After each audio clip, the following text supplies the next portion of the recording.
This video is about how goth and punk clothing and alternative clothing in general is often deemed inappropriate. So if you've seen any of my other YouTube videos or if you've seen my Instagram account at all, then you've probably noticed that I'm really into alternative clothing, just generally creative looking and edgy clothing. I got into it a long time ago now, so probably when I was in my teens. And, when I first came across it when I was still a teenager, I just really had this huge fascination with it. I was fascinated by the buckles and the studs and by how hardcore it was. And I loved the detailing. I just loved everything about it. It fascinated me. And it was so different to everything that everyone else was wearing. And yeah, so that's when I first got into it.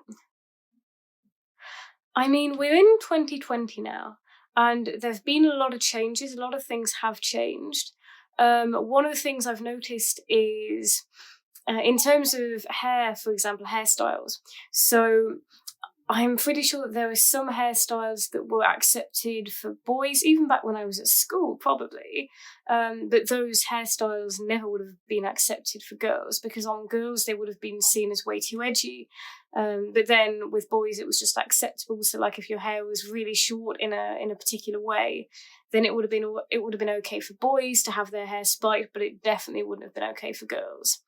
And I mean it's not that long ago. We're maybe talking 10 years ago, something like that. So yeah, maybe longer than I thought. We have to question, though, why in this day and age something like, goth alternative punk clothing is deemed inappropriate.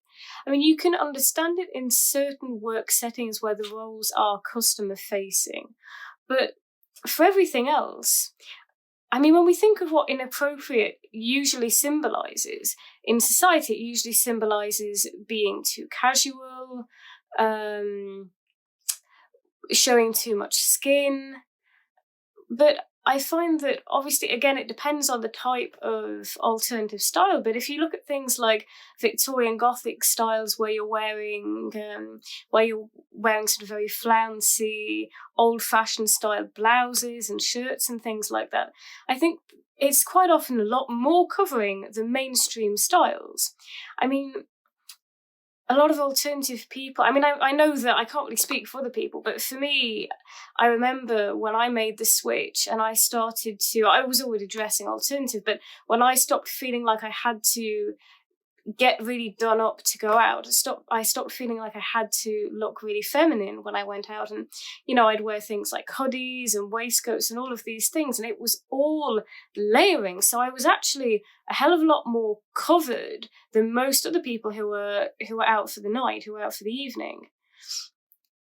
I think there are a lot of assumptions that go with it as well. And I'm not saying that everyone necessarily has these assumptions, but I'm just saying that I think that they are out there, that people who are alternative are rebels in a bad way, that they just want to cause trouble, or that they don't have any interest in school and studying and working hard. And I think, and again, I'm not saying that everyone subscribes to that opinion, but I do think that their opinions that are out there, that they're associated, that people who are alternative are associated with trouble.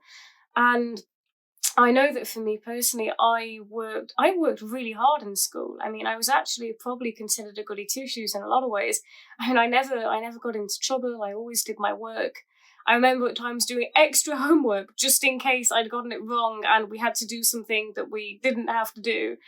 I studied hard at university. I was often more than on time with my assignments. I often did them well in advance just because I wanted to get them out of the way.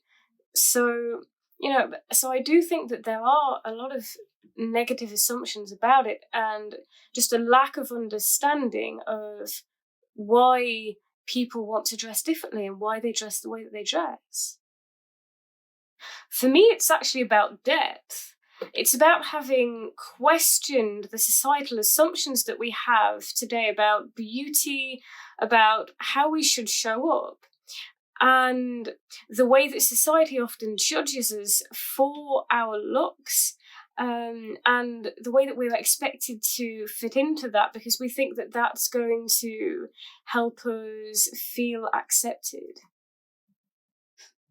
If anything, I think it represents a desire not just to be yourself, but to actually think for yourself and be your own person. It's a refusal to bow, not just to peer pressure, which would be a lot more relevant when you're younger, obviously, but also a refusal to bow to societal pressure. I definitely think there's a lot more acceptance in cities, possibly not in terms of work, but certainly in general. I think that small towns can be difficult. I mean, I've experienced small towns, and it does feel like you come across a lot of narrow-mindedness, and I used to get a lot of people giving me, seriously wide berths whenever I passed anyone. If you look at the various elements that makes up all of the various alternative styles, if you look at how well the clothing is made, I mean, that's something that I've always loved about it. The amount of detail that's gone into it. I mean, I have pieces that have, oh my gosh, they have beautiful buckles on them. There are buckles and zips. And I mean, even if you look at this piece, and I've had this a long time, I've had this years, I've just realised that I'm actually wearing one of the oldest pieces of alternative clothing that I own. And I think I got this when I was about 16 years old. It was literally one of the first pieces that I bought. And if you look at this, I mean, it has the very wide sleeves, it has the detailing here, has the buttons all the way along.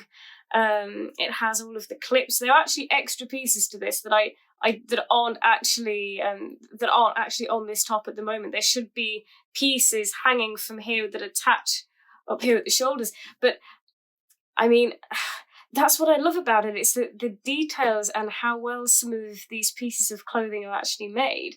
But when you really look at it and you break it down, and then you look at the tattoos that so many people who are alternative have, you just see this love of creativity and this desire for, just self-expression and authenticity. You know what I find really interesting as well is the slow fashion movement and how alternative culture relates to it, because there's so much talk about slow fashion now, and certainly in recent years. But when I was a teenager, I remember what it was like wearing alternative clothing, and you just never got rid of anything. You bought your special pieces, and if something was was particularly well worn, then if anything, it was a sign that you really loved it, and it was a sign that it was a really special and important piece to you. So it's really fascinating to me, looking at slow fashion and how that's become a lot more popular, and how people really care about the ethics of that, and they're really looking at, buying clothes that have more meaning, that they value more, so that they keep them, and so that it's just overall better for the environment. And that's what alternative culture always was. There was always a massive element of that in alternative culture.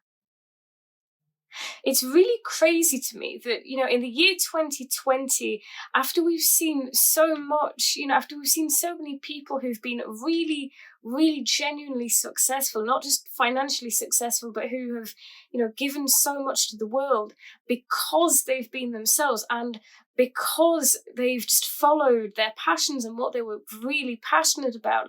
And it's crazy to me that in this year, at this time, that there still seems to be an archetype about how we should present and how we should dress that's encouraged, and that really restricts our self-expression and our creativity.